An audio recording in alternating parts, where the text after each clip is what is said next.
¡Hola! Hola, ¿qué tal? Hoy hablaremos de las teorías de la comunicación. Entre tantas, vamos a conocer la teoría hipodérmica, el modelo de Laswell y la teoría empírico-experimental. Pero antes tenemos que conocer qué es la comunicación social y cuáles son sus funciones. Desde sus orígenes, el hombre tiene la necesidad de comunicarse y la forma de hacerlo ha ido evolucionando con el paso del tiempo, desde señales, sonidos y pinturas rupestres.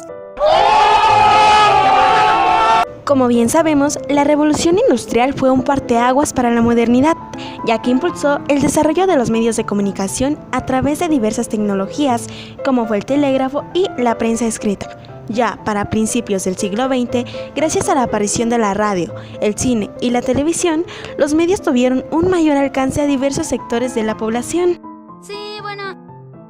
La comunicación puede variar en su significado según el impacto que el comunicador desea generar dentro de una masa, esto según el contexto en el que se desarrolla dicha sociedad. Todo este proceso se entiende de una manera más clara con las teorías que a continuación les explicaremos. Ah, caray, eso sí me interesa, ¿eh? La teoría hipodérmica surge en el periodo entre guerras, alrededor de los años 20 y 30, en el contexto de las experiencias totalizadoras. En este periodo, las comunicaciones de masas estaban en su auge. Para entender esta teoría, es muy importante tomar en cuenta el concepto de sociedad de masas. ¿Pero por qué? Muy sencillo, este modelo se enfoca en descubrir el efecto que producen los media en las masas. El elemento central de la teoría radica en que los individuos están aislados y anónimos, y lo que ayuda a esto es el debilitamiento de los vínculos tradicionales, como son la familia, religión y las comunidades.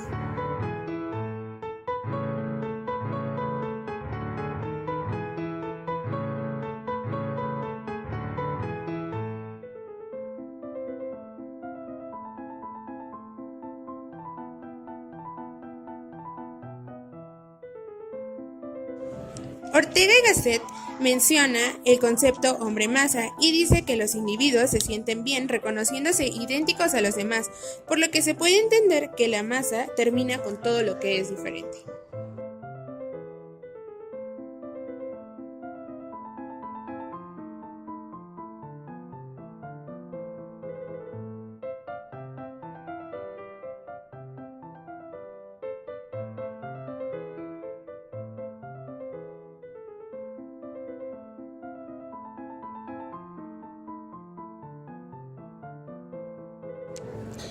El modelo comunicativo hipodérmico usa la unidad estímulo-respuesta. Aquí, objetos y condiciones externas al sujeto dan lugar a una respuesta. Si una persona es alcanzada por la propaganda, puede ser controlada, manipulada o inducida a actuar.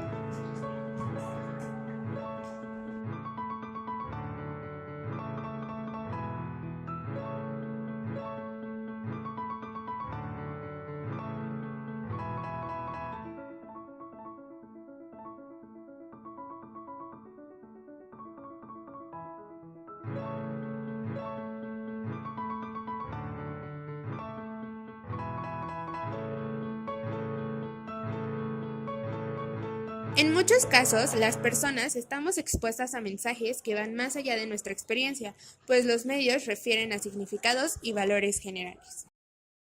¡Wow! ¡Otra! Ahora vamos a abordar la teoría de la comunicación de Laswell. Este modelo surgió en la primera mitad del siglo XX a la par con la teoría hipodérmica. La teoría de Laswell en sí estudia el acto de comunicación a partir de la respuesta a las siguientes preguntas.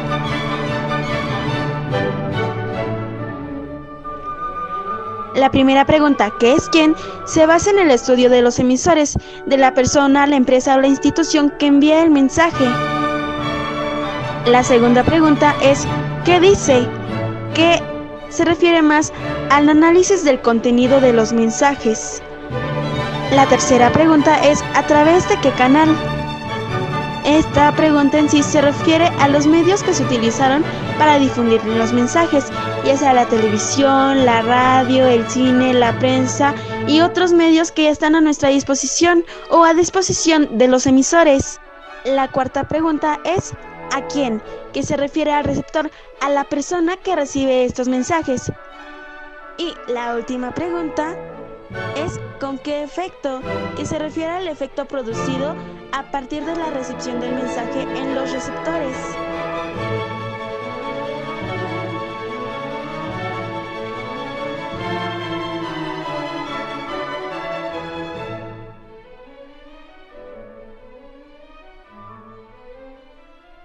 Mucha gente busca solamente de manera urgente el respeto por la fama y por la prosperidad.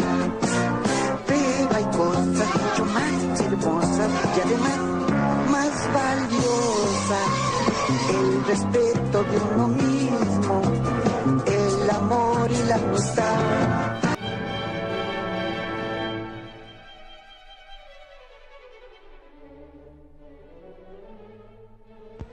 Bien, ahora que ya conocemos y entendemos la teoría de comunicación de Laswell, es importante mencionar que este teórico también desarrolló premisas importantes sobre los procesos de comunicación de masas. Estas se dividen en tres. La primera menciona que los procesos de comunicación son asimétricos, en donde el emisor es la parte activa porque envía estímulos, y la masa es la parte pasiva que reacciona por el estímulo emitido por el emisor. La segunda menciona que la comunicación es intencional y tiende a un fin de obtener ciertos efectos. ¡Vote por el alcalde! ¡Vote por el alcalde para alcalde! Mientras tanto, la tercera da a conocer que el comunicador y el destinatario aparecen aislados. No se tomaban en cuenta el contexto o la coyuntura del receptor, porque se consideraba que esto no influenciaría el efecto perseguido por el mensaje.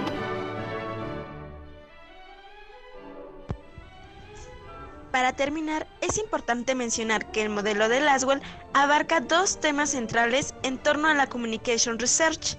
El primero corresponde al análisis de los efectos y el segundo al análisis de los contenidos. En sí, la Communication Research explicita que la influencia de las comunicaciones de masas está mediada por la resistencia de los destinatarios. ¡Wow! Hola, ahora yo te hablaré sobre la corriente empírico-experimental, la cual se desarrolla alrededor de los años 40, exactamente en plena Segunda Guerra Mundial. Esta teoría lleva al abandono de la teoría hipodérmica junto con los estudios empíricos. Desafortunadamente, casi no se puede profundizar en este campo, ya que está formado por muchas mini investigaciones y sus resultados pueden ser ajenos entre sí a pesar de tratarse de la misma hipótesis.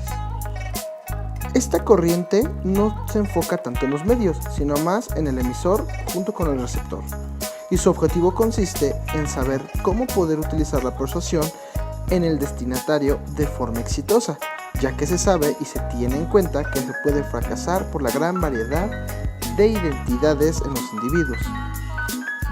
Para esto existen 4 factores individuales que son los que hay que tomar en cuenta.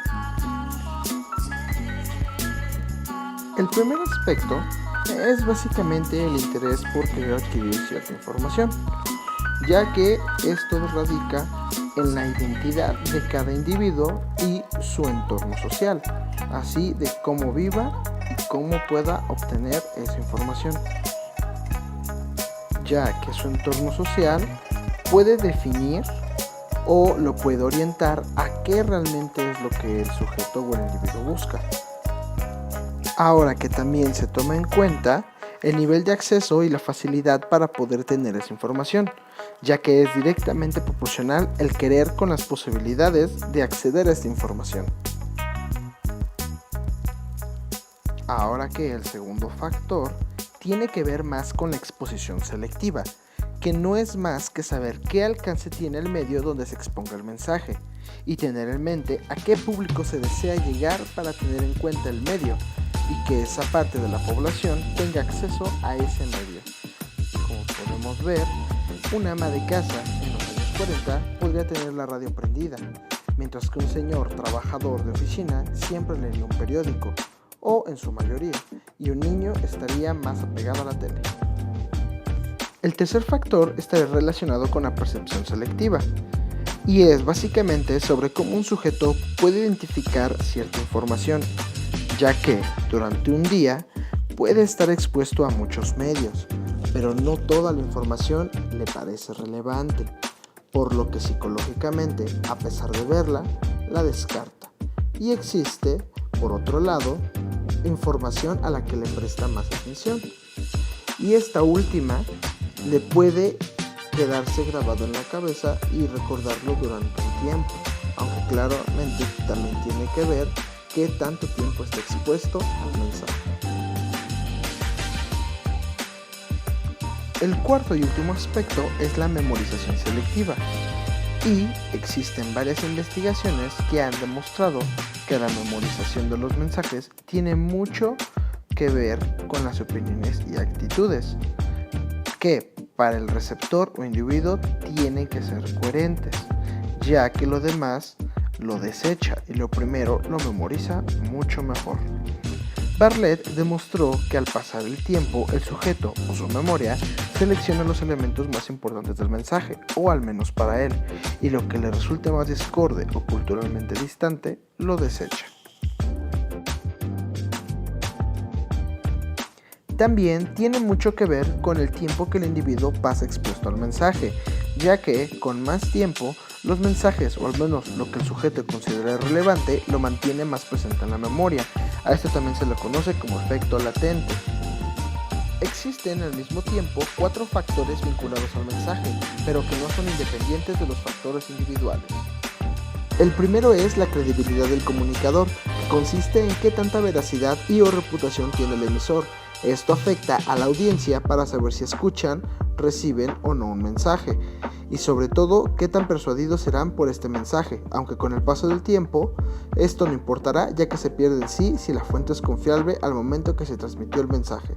El segundo factor sería el orden de las argumentaciones. Esto se enfoca más en los mensajes bilaterales y se pretende ver si son más eficaces los argumentos en primera o en segunda posición, en un mensaje en el que están todos los aspectos, favor y en contra. Para eso, aquí existen 2 efectos, el efecto primacy y el efecto recency.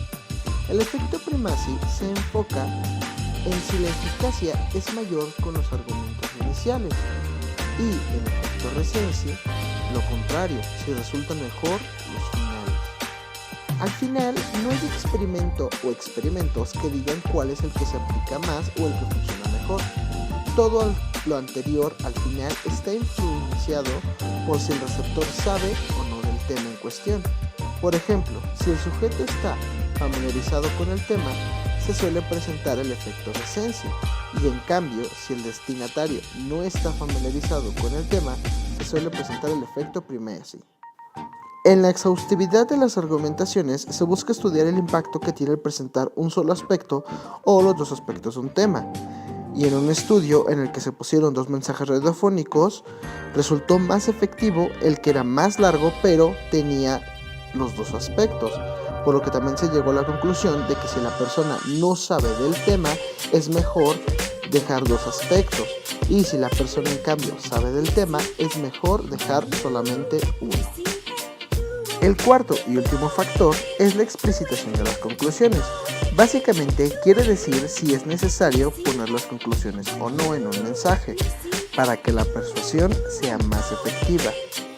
En este factor tampoco se puede dar una respuesta concreta con un sí o un no.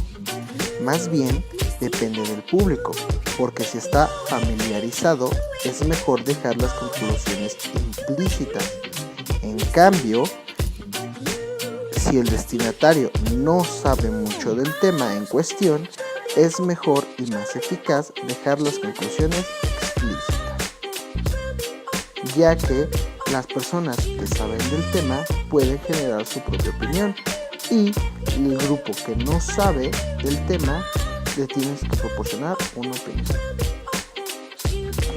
La aportación de esta teoría con respecto a la hipodérmica es que aquí se especifica de manera más compleja todos los factores, o al menos algunos de ellos, que influyen en la respuesta al mensaje o estimulación. Asimismo, expone de otra manera la capacidad enorme que tienen los medios para poder manipular al público.